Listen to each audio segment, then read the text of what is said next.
आज के वीडियो में कक्षा 7 के बच्चे पढ़ेंगे त्रिभुज के बारे में।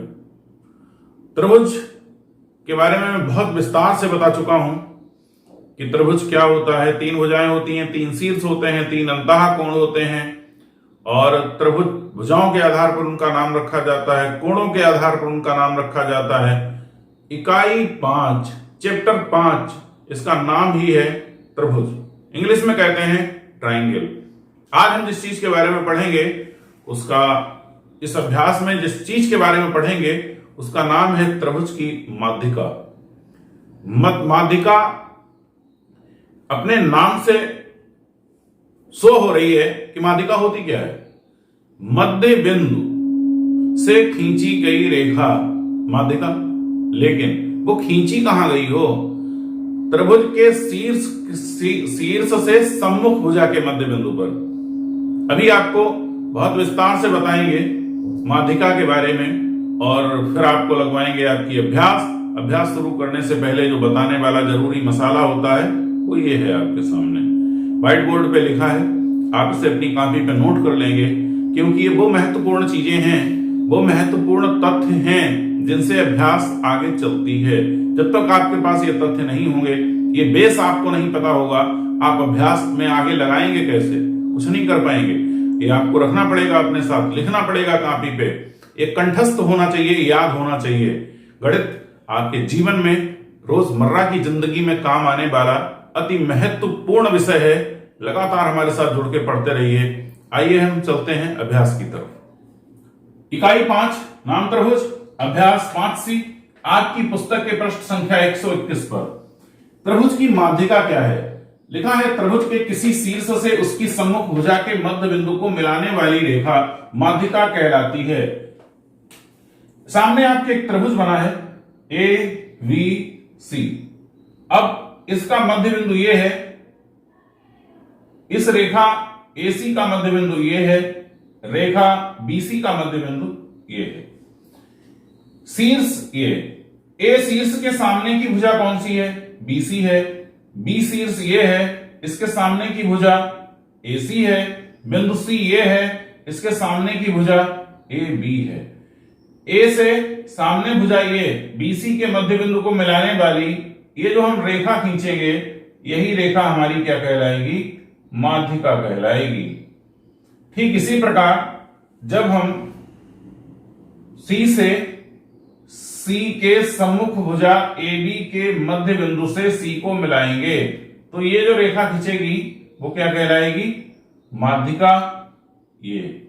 और इसी प्रकार जब हम इससे इसे मिलाएंगे, B से AC के मध्य बिंदु को मिलाएंगे, तब जो रेखा खींचेगी वो क्या कहलाएगी? माध्यिका। ये तीनों रेखाएं माध्यिका कहलाएंगी। अभी आपको खींच के बताते हैं। त्रिभुज ABC की माध्यिकाएं AP, BQ, CR। कितनी माध्यिकाएं हो गई? 3।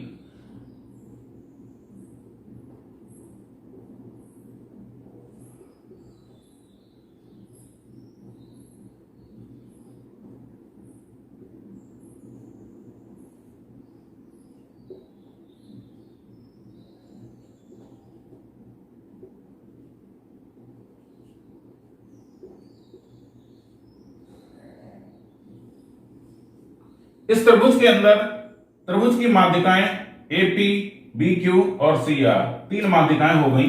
बात हो गई है माध्यिका की। एक विशेष बात आप ध्यान दें, ये मध्य बिंदु है और इस मध्य बिंदु से शीर्ष को मिला रही है रेखा, लेकिन ये लंब है या नहीं इससे मेरा कोई लेना देना नहीं है। आगे जब अगले अभ्यास की बात करेंगे तो अगले अभ्यास में हम लोग शीर्ष लंब मध्य लंबार्धक की बात करेंगे। यहां हम सिर्फ माध्यिका की बात कर रहे हैं, वो भी मध्य बिंदु पे होगा।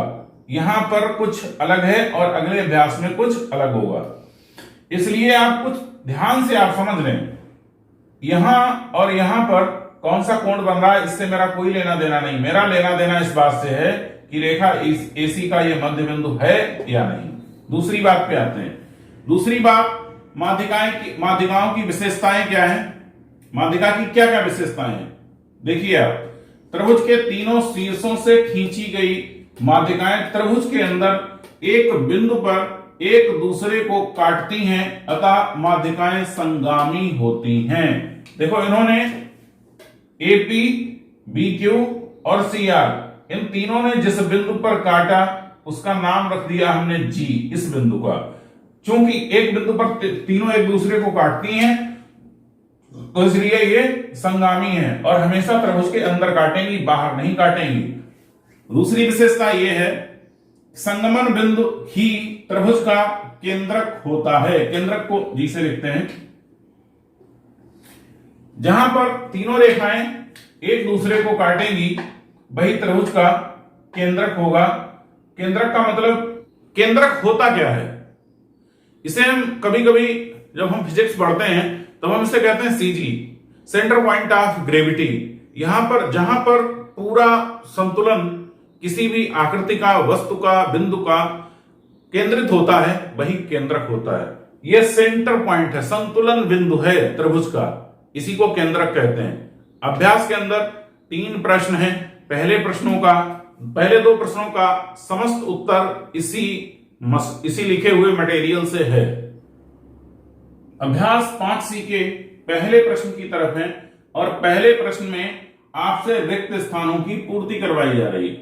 जो ये खाली जगह है वो आपको भरना है। पहला, त्रिभुज की माध्यिका वह रेखाखंड है जो इसके किसी शीर्ष को सम्मुख भुजा के से मिलाती है। ये शीर्ष है और ये सामने की भुजा ये है, तो कहां से मिलाती है? सम्मुख भुजा के कहां से मिलाती है? मध्य बिंदु से मिलाती है। यहां पर क्या लिखा जाएगा? सम्मुख भुजा के मध्य बिंदु से मिलाती है। सामने की भुजा के ठीक बीचों बीच बिंदु से शीर्ष को मिलाने वाली रेखा ही तो माध्यिका कहलाती है। ये पहला प्रश्न। दूसरा, त्रिभुज की माध्यिकाएं कैसी होती हैं? अभी मैंने बताया था, जब इसके बारे में भरपूर बताया था तब एक बिंदु से होकर जाती हैं इसलिए होती हैं संगामी। त्रिभुज की माध्यिकाएं संगामी होती हैं। यहां पर संगामी शब्द भरा जाएगा। त्रिभुज की माध्यिकाएं जिस बिंदु पर मिलती हैं उसे क्या कहते हैं? इस बिंदु को क्या कहते हैं? केंद्रक। एक नाम इसका और भी है, लिख दे रहा हूं, संगमन बिंदु। संगमन बिंदु जो मैंने बताया था तब भी इस शब्द का प्रयोग किया था। इनमें से आप कोई एक शब्द लिख सकते हैं। अगर यहां पर उसे के बाद यहां पर त्रिभुज शब्द लिखा होता तब निश्चित केंद्रक ही लिखते। जब यहां पर त्रिभुज शब्द नहीं लिखा है तो हम केंद्रक भी कह सकते हैं और संगमन बिंदु भी कह सकते हैं। भाषा को आप समझिए बहुत अच्छी तरीके से। त्रिभुज लिखा है तो केंद्रक ही लिखना पड़ता, त्रिभुज नहीं लिखा है तो हम केंद्रक भी लिख सकते हैं और संगमन बिंदु भी लिख सकते हैं। दूसरा प्रश्न ये है कि प्रश्न ये कह रहा है एक आप समद्विबाहु त्रिभुज खींचिए। ये आपके सामने समद्विबाहु त्रिभुज ही खिंचा है। इसी चित्र से आपके तीनों प्रश्नों का हल हो जाएगा। ए बी और बी सी ये भुजाएं बराबर हैं और ये भुजा तीसरी अलग माप की है, इसलिए समद्विबाहु त्रिभुज है। ए बी बराबर ए सी। माध्यिका एडी है। हमने यहां पर पी लिखा है, इन्होंने बताया है कि माध्यिका क्या है? एडी है। और किसी भी चीज का जिक्र नहीं किया है, सिर्फ आप इस चीज को देखेंगे, बाकी चीजों को यहां से हटा दे रहा हूं। माध्यिका एडी रखिए, सिर्फ इतने की बात हो रही है। अब क्या कह रहे हैं? आपको बताना है नाप कर। पैमाना उठाएंगे आप और नाप कर बताएंगे क्या। ए डी बीसी पर लंब है, ये बात सत्य है या असत्य है? ए डी इस रेखा बीसी पर लंब है। लंब होने का अर्थ यह है इधर और इधर दोनों तरफ कितने अंश का कोण हो? 90 अंश का कोण हो। और ये है, इसलिए ये कथन कैसा है? सत्य है। नाप कर आप नाप सकते हैं, बिल्कुल सत्य है। एडी कोण ए को समद्विभाजित करता है। ये रेखा एडी, यहां पर जो कोण बना हुआ है कोण बीएसी, क्या इसे 2 हिस्सों में बांट रहा है? ये रेखा एडी इस कोण को बराबर बराबर 2 हिस्सों में बांट रहा है। ये कोण और ये कोण क्या बराबर है? निश्चित बराबर है। आप नाप के भी देख सकते हैं, ये भी सत्य है। तीसरा विकल्प ये है, एडी रेखा बीसी का लंब समद्वि भाजक है। इस शब्द को आप ध्यान दें, इसी शब्द के बारे में हम अगली अभ्यास पढ़ाएंगे। लंब समद्वि भाजक, इस शब्द पर पूरी अभ्यास है अगली, इसलिए कह रहा हूं इस शब्द को ध्यान दीजिए, मैं बहुत डिटेल से बताऊंगा इसके बारे में। शीर्ष से सम्मुख भुजा पर खींची गई रेखा यदि दोनों तरफ 90-90 अंश का कोण बनाए और ये माध्यिका भी हो, माध्यिका का मतलब मध्य बिंदु भी हो, तो तभी हम इसे लंब समद्वि भाजक कहेंगे। यहां पर जो एडी है उसका माध्यिका के साथ साथ एक नाम और क्या है? लंब समद्वि भाजक। लंब समद्वि भाजक कैसे है? लंब का मतलब 90 अंश का कोण, सम का मतलब बराबर, द्विभाजक का मतलब दो हिस्सों में बांटना, दो हिस्सों में बांटना। क्या ये रेखा एडी 90 अंश का कोण बनाते हुए रेखा बीसी को दो बराबर हिस्सों में बांटती है? यदि इतनी बातें हैं तभी ये लंब समद्वि भाजक है। लंब समद्वि भाजक को आप समझ लीजिए क्या है। वह रेखा जो किसी भी रेखा पर 90 अंश का कोण बनाते हुए उसे दो बराबर हिस्सों में बांटे, लंब समद्वि भाजक। और ऐसा है, इसलिए ये भी कथन कैसा है? सत्य है। प्रश्न संख्या 3, चित्र आपके सामने बना है, एक ही चित्र बनाया था, यही चित्र, इसी से आपको समझाया था। यही प्रश्न नंबर 1 में प्रयोग हुआ, 2 में प्रयोग हुआ, 3 में प्रयोग हुआ। और ये जो सामने आपके त्रिभुज बना है ये है कैसा? समद्विबाहु त्रिभुज है। समद्विबाहु त्रिभुज है जिसकी दो भुजाएं बराबर हैं। कौन कौन सी? AB और AC। पढ़िए आप, ADBECF, ADBECF त्रिभुज ABC की माध्यिकाएं हैं, बना दी भाई। केंद्रक G है, केंद्रक G हो गया। यदि BE बराबर CF,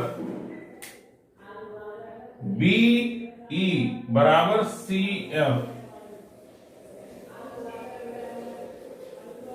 ये बात कह रहा है, ये दिया है एक तरीके से कि ये माध्यिका और ये माध्यिका बराबर है। तो पहले तो आप ये समझ लीजिए ध्यान से, माध्यिका BE है, वो रेखा AC का मध्य बिंदु है और CF AB का मध्य बिंदु है। ये दोनों बराबर कब होंगी? कब? जब AB और AC बराबर होंगी। ये तभी बराबर होगी, यही रेखा गणित है। यही आपको सेंस लगाना पड़ता है। जब AB बराबर AC, जब तक ऐसा नहीं है तब तक ये हो नहीं सकता। तो त्रिभुज GBC अलग से डॉटेड किया है, GBC किस प्रकार का त्रिभुज है? भाई एक बात बताइए, ये रेखा बराबर है। क्यों? क्योंकि ये माध्यिकाएं आपको बता रहा है कि बराबर है। ये बराबर कब होंगी? BE और CF कब बराबर होंगी? जब AB और AC बराबर होंगी। अब आपके सामने बात यह है, क्या CG और BG बराबर होगी? बिल्कुल बराबर होगी, क्योंकि संगामी है। होगा क्या? त्रिभुज GBC में कौन कौन सी भुजाएं बराबर होंगी? GB बराबर CG होंगी, बिल्कुल एकदम निश्चित है ये बात। अतः त्रिभुज GBC भी कैसा त्रिभुज निकल के आएगा? समद्विबाहु त्रिभुज है। बहुविकल्पीय प्रश्न है, आपकी पुस्तक में कोई किसी विकल्प में जरूर लिखा होगा, संभवतः ये दूसरा विकल्प है, समद्विबाहु त्रिभुज है। आज के वीडियो में बस इतना ही। कल के वीडियो में हम आपको बात बताएंगे लंब समद्वि भाजक की। लंब माने 90 अंश का कोण बनाने वाली रेखा, सम माने बराबर, द्वि माने दो और भाजक माने विभाजित करने वाली। जो रेखा 90 अंश का कोण बनाकर त्रिभुज की किसी भुजा को दो बराबर हिस्सों में बांटेगी वही होगा लंब समद्वि भाजक। इन 3 प्रश्नों के साथ आज का अभ्यास और वीडियो यहीं समाप्त होता है। लगातार हमारे साथ पढ़ने के लिए फिजिक्स भी आपको पढ़ाऊंगा, जुड़ते रहिए बस हमसे। Thank you, I love you.